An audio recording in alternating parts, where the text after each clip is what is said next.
और कहाँ पर प्रवचन दिया था? न्यूयॉर्क में। कहाँ पर? न्यूयॉर्क में प्रवचन दिया था। तो उस समय कहा था हमारा आपस में स्नेह इस शरीर के कारण होता है। क्या प्रभुपाद ने क्या कहा? हमारा आपस में स्नेह इस शरीर के कारण होता है। अभी मैं भारतीय हूँ। प्रभुपाद ने कहा माता जी सर, प्रभुपाद ने कहा अभी मैं भारतीय हूँ। मान लीजिए कि मुझे न्यूयॉर्क की सड़कों पर कोई भारतीय सज्जन मिल जाए तो मुझे उनसे पूछने में कितनी उत्सुकता होगी। क्या आप भारतीय हैं?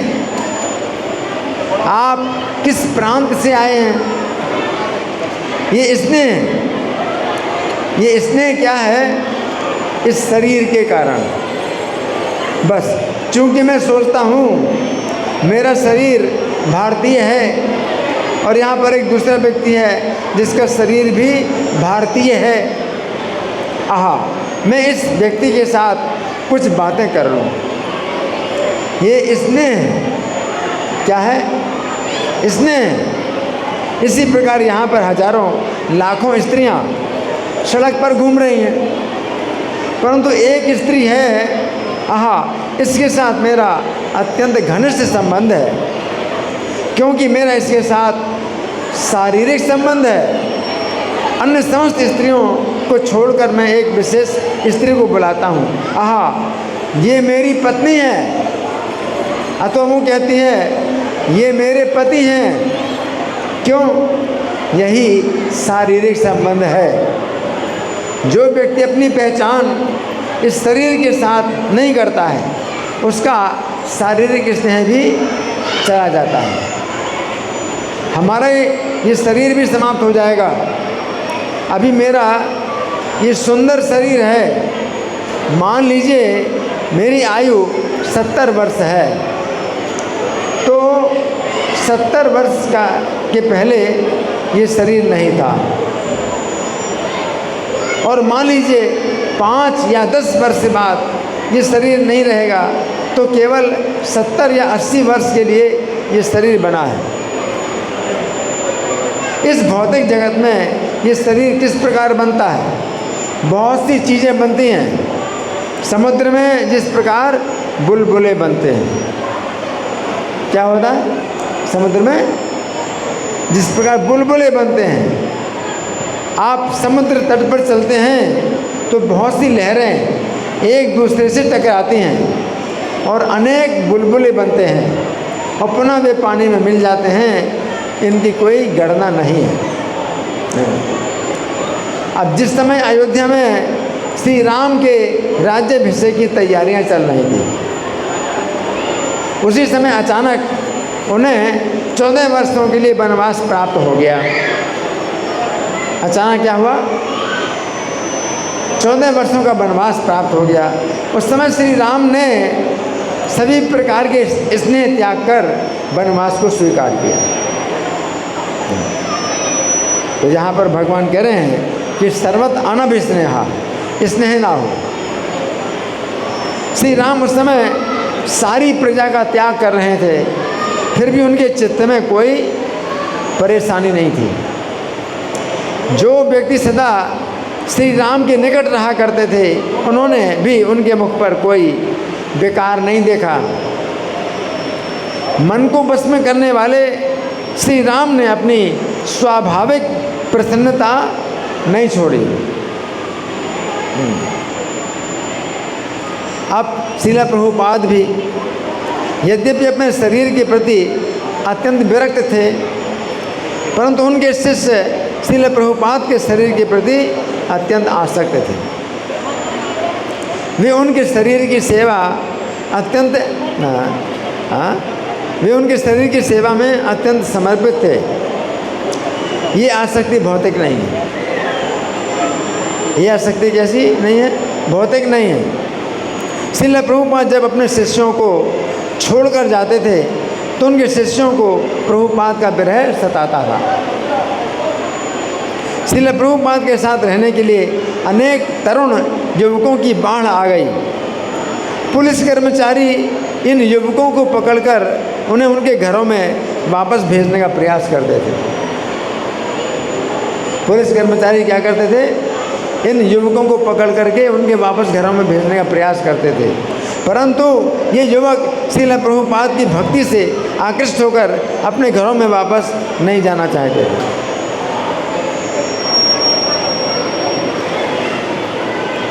अब जिस समय श्री राम 14 वर्षों के लिए वनवास में जा रहे थे, उस समय अयोध्या वासियों को श्री राम के प्रति बहुत स्नेह के कारण अत्यंत शोक हुआ। आवाज हटिए। अत्यंत शोक हुआ। उस दिन उनके घर में भोजन नहीं बना। किनके घर में भोजन नहीं बना? अयोध्या वासियों के घर में भोजन नहीं बना, जो श्री राम ने वनवास लिया। हाथियों ने अपने मुंह में लिया हुआ चारा छोड़ दिया। राम को वनवास हुआ तो हाथियों ने अपने मुंह में लिया हुआ चारा छोड़ दिया। गऊओं ने बछड़ों को दूध नहीं पिलाया। गऊओं ने बछड़ों को दूध नहीं पिलाया। पहले पुत्र को जन्म देकर भी कोई माता प्रसन्न नहीं हुई। किसी माता को पहला बच्चा हुआ तो भी वो प्रसन्न नहीं है। क्यों? श्री राम वनवास में चले गए।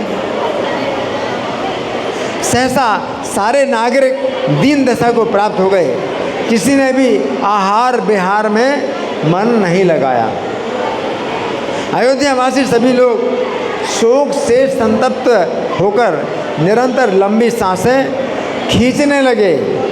इस प्रकार हमें समझना चाहिए कि भक्त यद्यपि भौतिक आसक्ति का त्याग करता है, परंतु आध्यात्मिक आसक्ति का नहीं। यह आध्यात्मिक आसक्ति है। अब भगवान कहते हैं कि ये भौतिक जगत शुभ अशुभ का द्वंद्व है।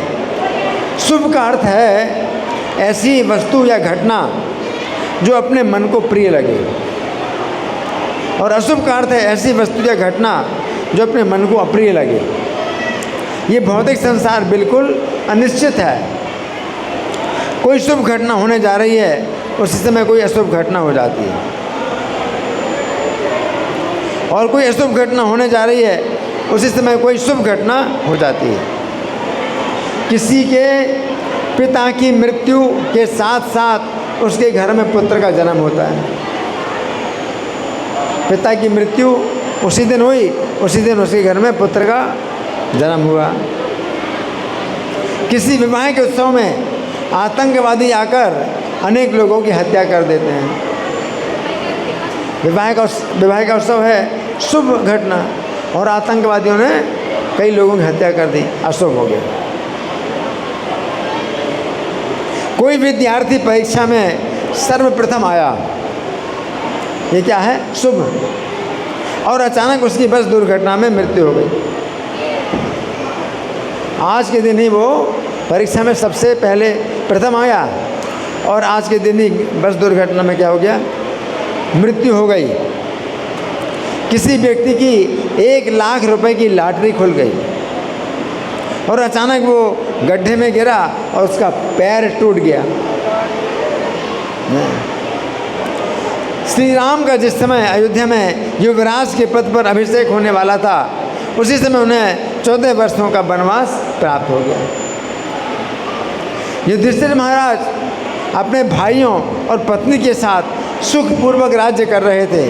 अचानक उनका राज्य छिन गया, और उनकी पत्नी द्रौपदी का भरी सभा में अपमान हुआ। महाराज नल सुखपूर्वक अपनी पत्नी दमयंती के साथ राज्य कर रहे थे। अचानक उनका राज्य चला गया, और उनके शरीर में एक भी वस्त्र ना रहा। कहाँ राजा और कहाँ शरीर में एक भी वस्त्र नहीं है। सीता महारानी अयोध्या में श्री राम के साथ सुखपूर्वक रह रही थी। अचानक उन्हें वनवास प्राप्त हो गया। इस प्रकार हम देखते हैं ये भौतिक जगत सुख दुख के द्वंद्व से बना हुआ है। इसके अतिरिक्त एक अन्य बात भी है, कोई वस्तु या घटना किसी के लिए शुभ होती है तो वही वस्तु या घटना अन्य व्यक्ति के लिए अशुभ होती है। जैसे किसी स्थान में कोई बीमारी फैलती है, किसी स्थान में कोई बीमारी फैलती है तो बहुत से लोग बीमार हो जाते हैं। इस प्रकार ये घटना उस स्थान के निवासियों के लिए अशुभ है, परंतु उसी स्थान में रह रहे चिकित्सक के लिए शुभ है, क्योंकि चिकित्सक के लिए अधिक से अधिक मरीजों की संख्या लाभदायक होती है। कभी कभी वर्षा खेतों के लिए लाभदायक होने से किसानों के लिए शुभ है, परंतु यदि उसी समय कुम्हार अपने मिट्टी के बर्तनों को पकाने के लिए आम रखता है, उसके लिए वर्षा शुभ है। इस प्रकार हम देखते हैं एक ही वस्तु या घटना समय स्थान और व्यक्ति के अनुसार कभी शुभ होती है और कभी अशुभ होती है। तो भगवान क्या कहते हैं कि कृष्ण भावना भावित व्यक्ति किसी भी शुभ घटना या शुभ वस्तु का अभिनंदन नहीं करता है, वरना किसी अशुभ घटना या अशुभ वस्तु से द्वेष करता है। तो कृष्ण भावना भावित व्यक्ति किसी भी शुभ वस्तु या घटना का अभिनंदन नहीं करता है, क्योंकि उसकी बुद्धि स्थिर रहने के कारण वो सदा विचार करता रहता है कि ये भौतिक जगत अनित्य है। क्या है? अनित्य है। और जो भी उसे सुख सुविधाएं प्राप्त हुई हैं, वे सुख सुविधाएं किसी भी समय दुख और असुविधाओं के रूप में परिणत हो सकती हैं, अथवा वो उन सुख सुविधाओं को स्वयं न भोगकर श्री कृष्ण को अर्पित कर देता है। श्री राम के वनवास काल में श्री राम के छोटे भाई भरत जी ने राज्य उतने समय तक के लिए ही स्वीकार किया जितने समय तक राम का वनवास होगा। भरत जी ने राज्य स्वीकार किया कितने समय तक के लिए? जितने समय तक राम का वनवास होगा। परंतु उतने समय के लिए भी भरत जी ने राज्य का भोग नहीं किया। फिर भी राज्य का भोग नहीं किया। उन्होंने श्री राम की चरण पादुकाओं की सिंहासन पर स्थापना करके कहा, मेरे भाई ने ये उत्तम राज्य मुझे धरोहर के रूप में दिया है, भोगने के लिए नहीं दिया। भरत जी क्या कहते हैं? ये श्री राम ने मुझे राज्य दिया है, भोगने के लिए नहीं दिया, धरोहर के रूप में दिया। उनकी ये सुवर्ण भूषित चरण पादुकाएं ही सबके योग क्षेम का निर्वाह करने वाली हैं। आप सब लोग इन चरण पादुकाओं के ऊपर छत्र धारण करें। किसने कहा? भरत जी ने कहा आप सब लोग इन चरण पादुकाओं के ऊपर छत्र धारण करें। मैं इन्हें श्री राम के साक्षात चरण ही मानता हूँ। इन चरण पादुकाओं से ही इस राज्य में धर्म की स्थापना होगी। मेरे भाई ने प्रेम के कारण ही ये धरोहर सौंपी है, अतः मैं उनके लौटने तक इसकी रक्षा करूंगा। इसके बाद मैं स्वयं इन पादुकाओं को पुनः शीघ्र ही श्री राम के चरणों से संयुक्त करके इन पादुकाओं से सुशोभित श्री राम के उन चरणों का दर्शन करूंगा। श्री राम के आने पर उनसे मिलते ही मैं अपने उन गुरुदेव को ये राज्य समर्पित करके उनकी आज्ञा के अधीन होकर उनकी सेवा में लग जाऊंगा। राज्य का ये भार उन पर डालकर मैं हल्का हो जाऊंगा। राज्य का भार उनके ऊपर डाल करके मैं हल्का हो जाऊंगा। जैसे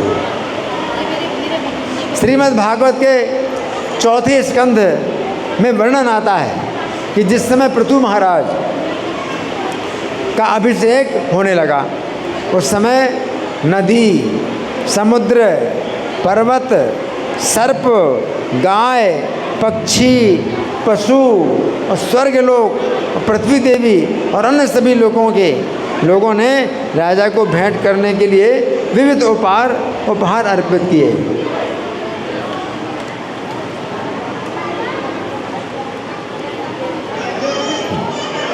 इस प्रकार वस्त्रों और आभूषणों से अलंकृत महाराज पृथु का अभिषेक किया गया और सिंहासन पर बैठाया गया। जिस समय सूत, मागध और बंदियों ने उनकी स्तुति करनी चाहिए तो वे उन्हें बधाई देने के लिए हंसे और मेघ की गर्जना जैसी गंभीर वाणी में इस प्रकार बोले, हे भद्र, सूत, मागध और अन्य प्रार्थनारत भक्तों, आपने मुझ में जिन गुणों का बखान किया है वे तो अभी मुझ में प्रकट नहीं हुए। पृथु महाराज कहते हैं, आप लोगों ने मेरे जिन गुणों का बखान किया है वे अभी तो मेरे अंदर प्रकट नहीं हुए, तो फिर आप इन गुणों की प्रशंसा क्यों कर रहे हैं? पृथु महाराज कहते हैं, आप इन गुणों की प्रशंसा क्यों कर रहे हैं जबकि अभी मेरे अंदर वो गुण प्रकट नहीं हुए? मैं नहीं चाहता कि मेरे विषय में कहे गए शब्द व्यर्थ हों। अतः अच्छा हो यदि इन्हें किसी दूसरे को अर्पित करो। हे गायको, कालांतर में वे गुण जिनका तुम लोगों ने वर्णन किया है जब वास्तव में प्रकट हो जाएं तब मेरी स्तुति करना। जो भद्र लोग श्री भगवान की प्रार्थना करते हैं वे ऐसे गुणों को किसी ऐसे मनुष्य में आरोपित नहीं करते जिसमें सचमुच वे ना पाए जाते हों। जिस प्रकार कोई सम्मानित और उदार व्यक्ति अपने निंदनीय कार्यों के विषय में सुनना नहीं चाहता, उसी प्रकार अत्यंत प्रसिद्ध और पराक्रमी पुरुष अपनी प्रशंसा सुनना पसंद नहीं करता। हे सूत आदि भक्तों, इस समय मैं अपने व्यक्तिगत गुणों के लिए अधिक प्रसिद्ध नहीं हूँ, क्योंकि अभी तो मैंने ऐसा कुछ नहीं किया जिसकी तुम लोग प्रशंसा कर सको। अतः मैं बच्चों की तरह तुम लोगों से अपने कार्यों का गुणगान कैसे कराऊं? इस प्रकार हम देखते हैं कि पृथु महाराज ने इतनी बड़ी शुभ घटना का अभिनंदन नहीं किया। तो यहाँ बताया ना, स्थिर बुद्धि पुरुष जो है शुभ को प्राप्त करके अभिनंदन नहीं करता। तो पृथु महाराज जो है मना कर रहे हैं कि मेरा आप लोग गुणगान ना करो, क्योंकि वो गुण अभी मेरे अंदर प्रकट नहीं हुए हैं, है ना। तो आगे भी काफ़ी इसकी व्याख्या है। तो आज की कथा में हम यहाँ पर विराम देते हैं। ग्रंथराज श्रीमद् भगवद गीता की जय, श्रील प्रभुपाद की जय। हरे कृष्णा।